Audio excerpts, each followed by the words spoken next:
Hi, number threes. I'm so sorry. The camera cut off as I was halfway through talking about something in your reading. So here we are. Back again. Let me see if we can pick up where I left off. So we were looking at the sacred vows. And this is to do with what moves you, what moves through you and inspires you. Do more of what excites you, embrace both the simple and complex joys in life. Allow the things that bring you rapture to be held in your life as sacred. The tarot companion here is justice. So it's something to do with a warning, to do with a choice that you are betraying yourself. Oh, interesting. That's what I'm hearing, betraying yourself. Because you feel like you have to do one thing and rush into something in a particular way, but it's saying, no, don't do that. Stop. You're doing something, you're heading towards a decision. Whoever it is that I'm talking to, you're heading towards a decision, and it could be to do with a relationship, right? That is not in your greatest good. It's not who you are, and it's to do with a betrayal of yourself. It will not be nourishing for your soul. It's not who you are. It's not who you are. You need to stop. So whatever decision that you are making that is not in alignment with who you are, it's wrong. And the rune comes to you as a warning.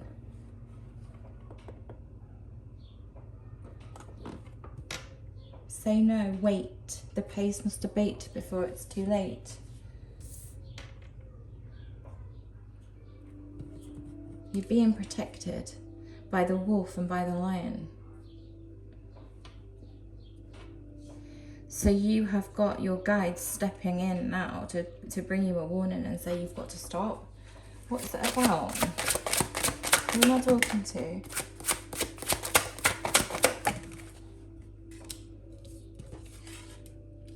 It's about what you think is going to be a wish fulfillment. Is this what you think?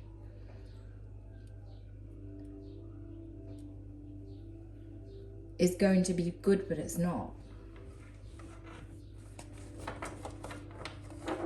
And you know it's not, because your intuition is telling you that it's not, but you are just trying to put mind over matter without feeling it. And if you don't feel and come back to your emotions and check in with your cup's energy, it could be catastrophic for you. You have to do things emotionally. If you are making a decision that you think will be good, that you're going against yourself, that you're betraying yourself with, right, you've got to stop it. It's not good. You must come back into connection with your emotions. You cannot do this with just thought alone. It won't work.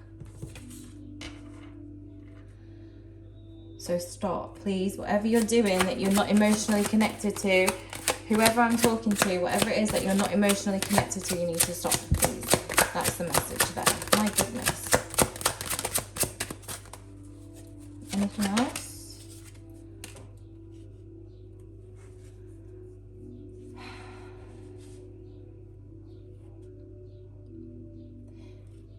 It is, you know that it's the wrong decision because it has been, it's all to do with you thinking that you can put mind over matter, but it's keeping you awake at night because you know that it's not right, because you're not emotionally in touch with this idea. So it's like going for something that's good on paper, but you've got no emotional connection to, and it's not going to work. And you need love. If this is a relationship that is to do with you putting mind over matter because you think that it will be a life of luxury, and that all your bills will be paid. You won't have to worry about money. You'll have a soft life. You'll be able to travel. You'll have nice clothes. You'll have nice things. There'll be food on the table. You won't need to worry about bills. If you are not emotionally connected to it, don't do it, because it's guaranteed to make it so that if you don't stop it, it will be too late to stop. Nothing's ever too late. There's always choices, and this is what it's saying. Choose better. Oh my goodness, and this Page of Cups came out. It's cups. It's your emotions. It's to do with being emotionally connected to something, because once you are emotionally connected to something, you can have a new beginning, and you'll feel something. It will be passionate. You'll feel connected to it. It will enhance your creativity. It will make you feel inspired.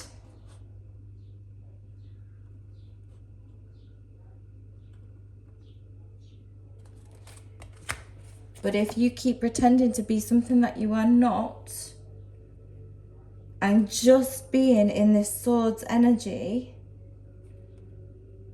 if you don't stop now, there won't be any choices left to, like, you won't be able to backtrack. So it could be to do with signing a contract of some kind that's going to make it extremely difficult to reverse the situation. There's too many swords on this table. Too many swords. It's swords. Everything's swords, and you're all up in your head, and you have to take heed.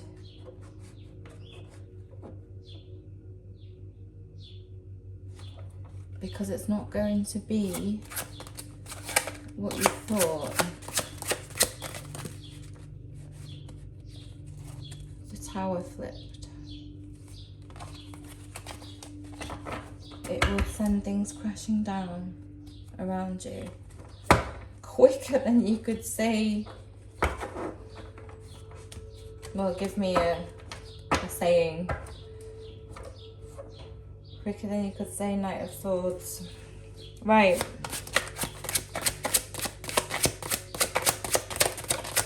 What do they do? What's the advice? What's the advice?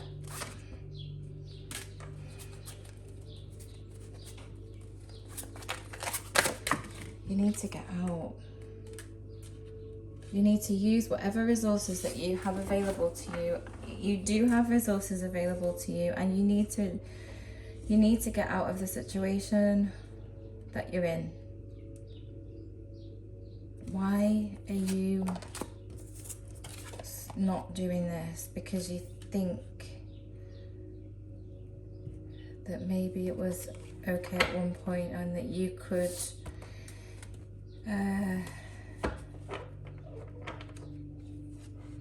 put mind over matter, because you think you can do it, you think you can put mind over matter, but it's saying that you can't, and it won't work. Right, so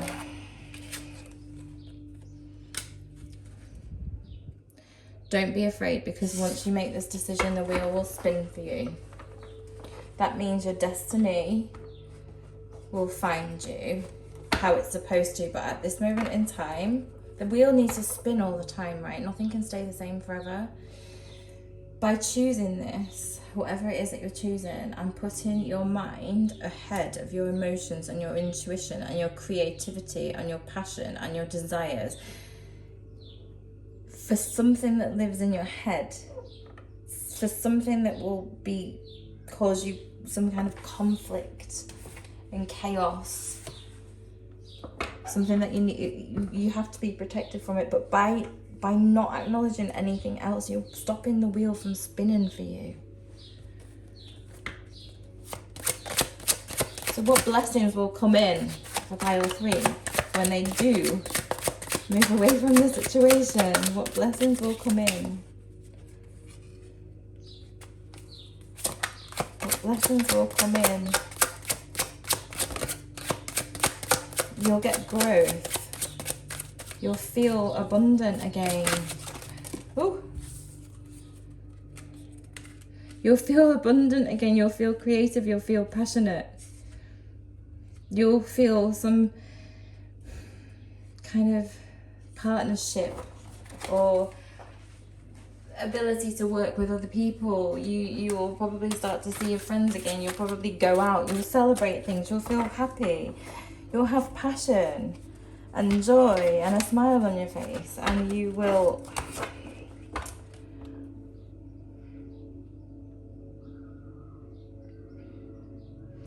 get a new beginning. You'll be able to start sowing the seeds for a life that you actually will feel connected to, that could be very financially successful, and that will put you back in touch with your intuition. Listen to your intuition.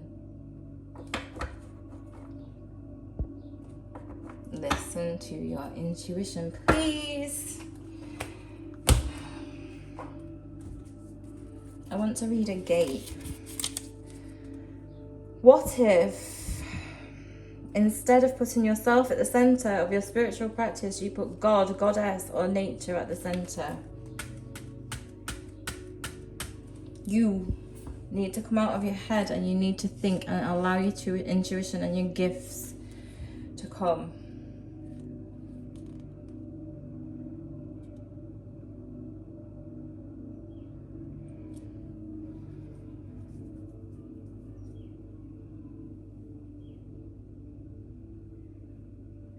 Service, reverence, honor, joy. Are you feeling any of those things in this current situation?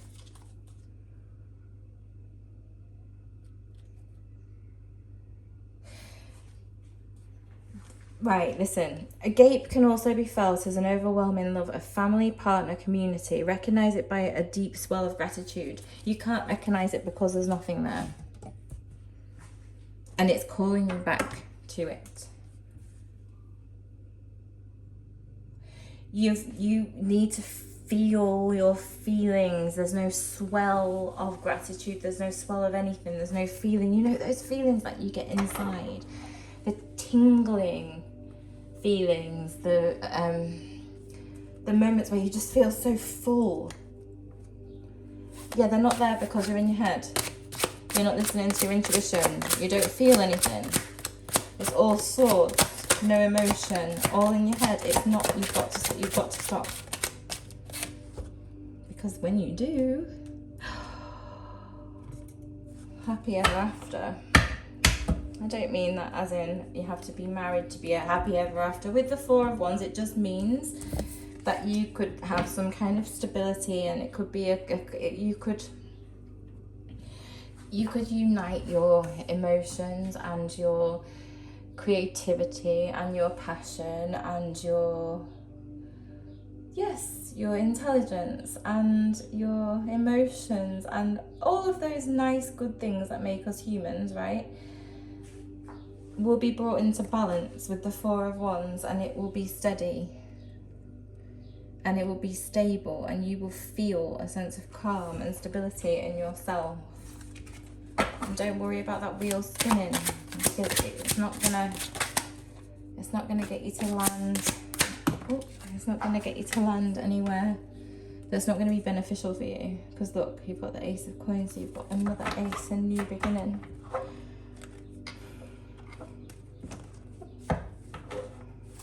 A new beginning. Are you going to take it? If you take it, the King of Coins is there. You can build something for yourself, you know. It doesn't have to rely on anyone else. So if you're feeling like you need someone else who you don't care about passionately, I don't mean that you don't care, but if the passion is not there and the love is not there, and you're going after, where was that card? This Nine of Coins. This card is saying you can do it all on your own anyway. So if it's the case that you were relying on a relationship to give you that, you don't need to worry, because the wheel will spin and you'll be able to do it yourself. You have to let go of limiting beliefs that you can't do it on your own, and don't just do something because you're trying to make the best out of a situation that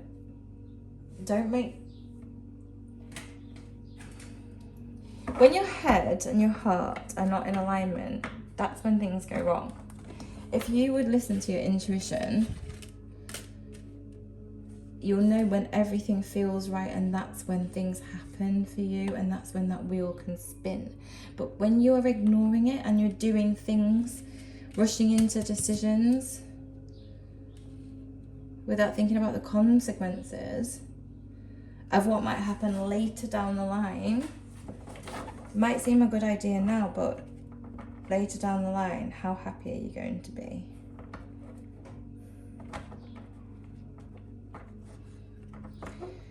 Don't ignore your intuition, please. And have some confidence that you can do this on your own. You don't need to make a decision to rely on somebody else about something in order to gain like a financially stable life. You could do that on your own. I liked your reading though, because I think it's empowering for you. Definitely. I'm just going to give you one card to close with, and it's going to be a spirit animal.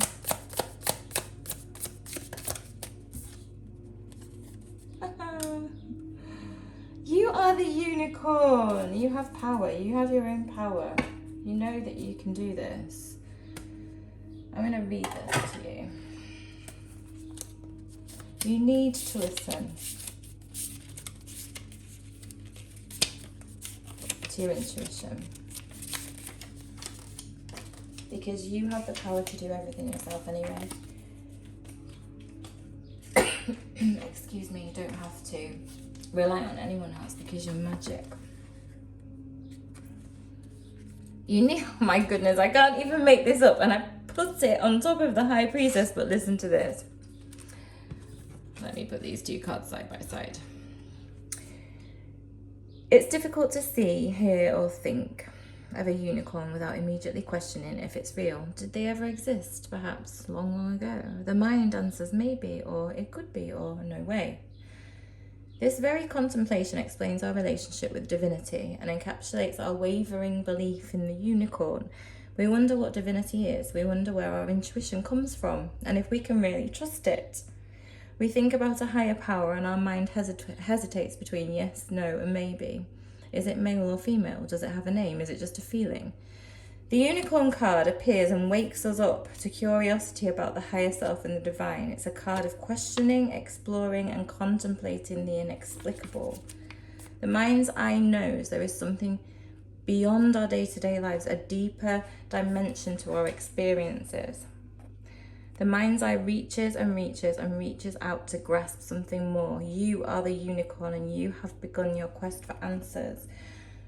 You have to connect to your intuition. And when you do so, everything will fall into place and you'll wonder why you were contemplating making that decision or going down that road to begin with, because this is about reconnecting to higher wisdom. Okay.